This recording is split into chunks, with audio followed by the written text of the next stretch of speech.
voulais faire l'intro sympa, mais je ne sais pas... Je sais pas quoi dire.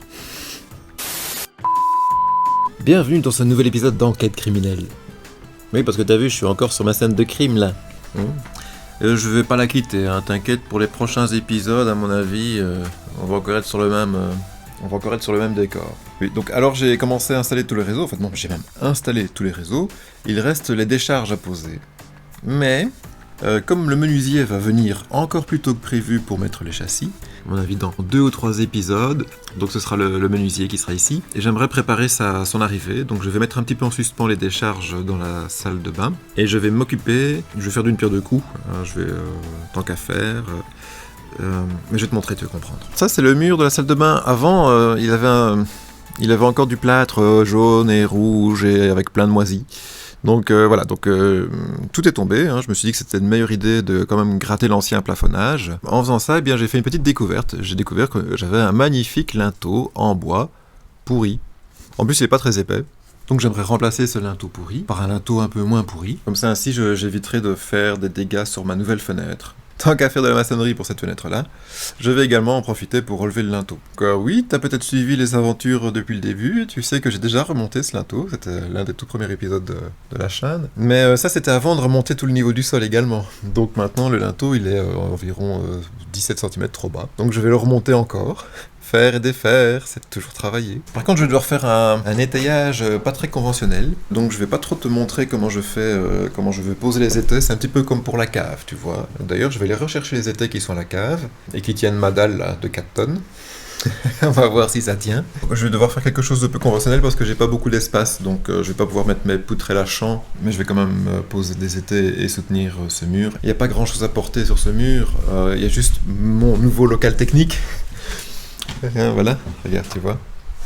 Il y a mon local technique qui est là juste au-dessus, et les poutrelles du local technique, eh bien, elles posent juste au-dessus de cette porte. J'ai pas beaucoup d'espace pour pouvoir y glisser ma poutrelle et faire une espèce de besace. De toute manière, même sans étançonner, ça tiendra. Ça a été construit par des anciens, quoi.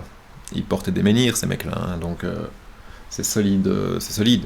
C'est vraiment solide. Mais je vais quand même mettre 2-3 étais pour être sûr que ça ne se casse pas la gueule. Et puis je vais casser. Et ça devrait aller vite de reposer le linteau. Et ça devrait aller vite.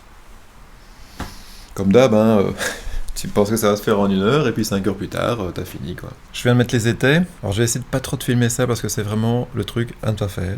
D'ailleurs, ne fais pas ça chez toi. Moi, ici, je suis chez moi et je fais ce que je veux. Je sais que je prends pas beaucoup de risques, mais je suis quand même pas à l'aise parce que je respecte pas vraiment... voilà. Là, je enfreins au moins 3 règles de base.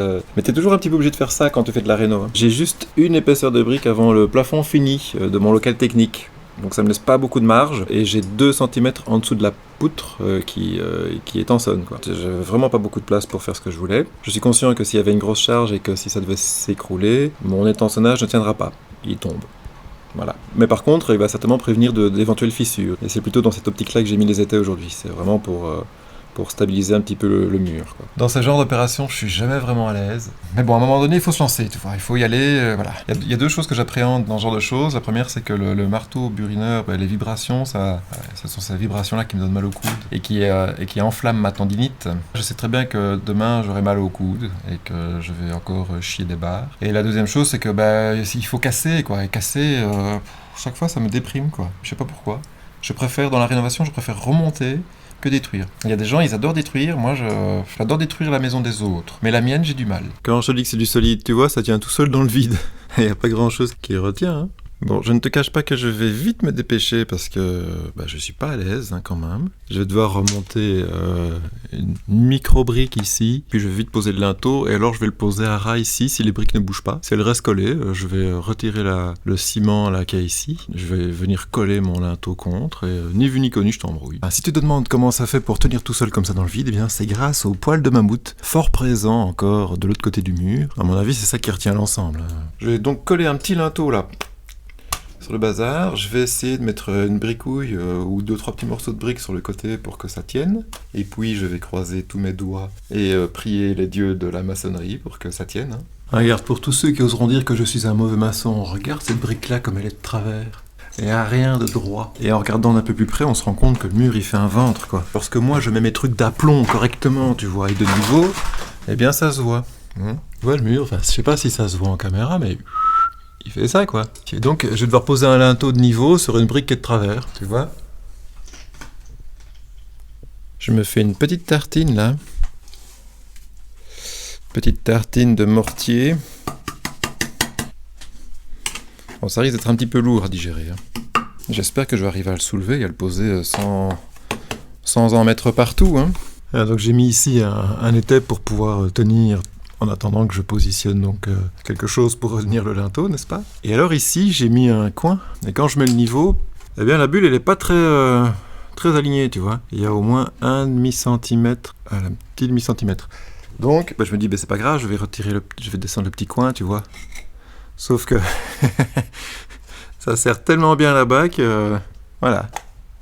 Bon, maintenant je vais pas trop chipoter pour un demi-centimètre hein, de faux niveau.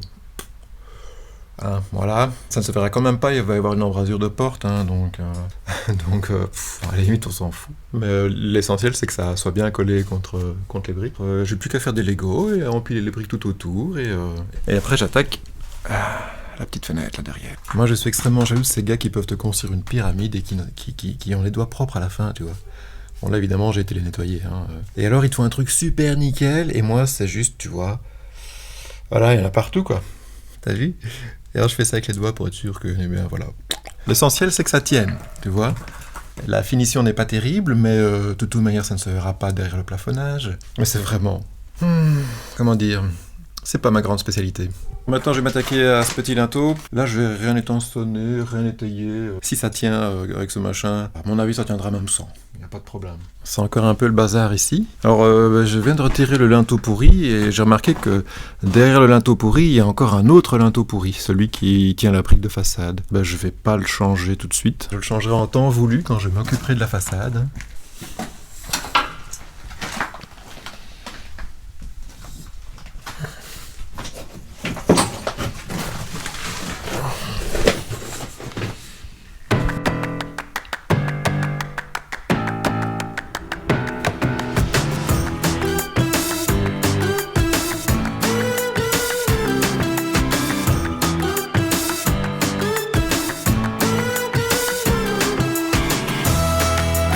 Appeler ça de la maçonnerie parce que quand on est partout, voilà quoi. Sinon j'ai fait une dizaine de kilos de mortier, il y en a eu peut-être 5 ou 6 sur le mur et puis tout le reste c'est par terre quoi. À un moment donné j'en ai même ramassé un petit peu tu vois, pour le remettre. Bon, allez, devine qu'est-ce qu'il faut faire maintenant nettoyer. Voilà, tu sais bien que j'adore les gravats. Hein. On va mettre tous ces gravats à la poubelle. Mais jamais que le 744e sac de gravats que je vais remplir. Et ici, à mon avis, ça va bien faire au moins 2 ou 3 sacs.